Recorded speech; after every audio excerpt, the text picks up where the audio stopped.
Добрый день, дорогие друзья!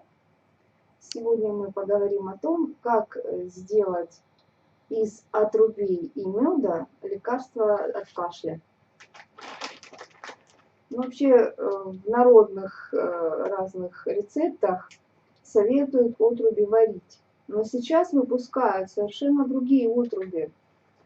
Это вот в аптеке я купила, они максимально измельченные и гранулированные. То есть их можно свободно растворить в горячей воде, и их не надо варить, там уже все вещества, которые есть лечебные, растворятся в воде.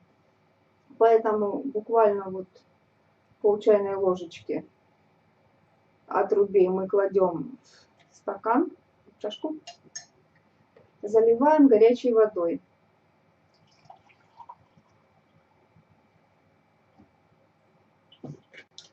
Размешиваем и оставляем для настаивания, для остывания минут на 10.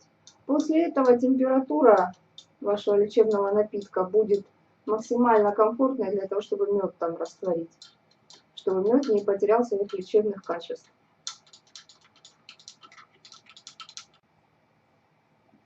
Добавляем мед.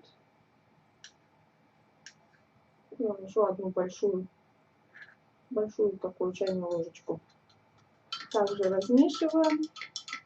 После этого можно процедить ваше лечебное средство, или просто тут все отруби осядут на дно, или просто выпить то, что сверху.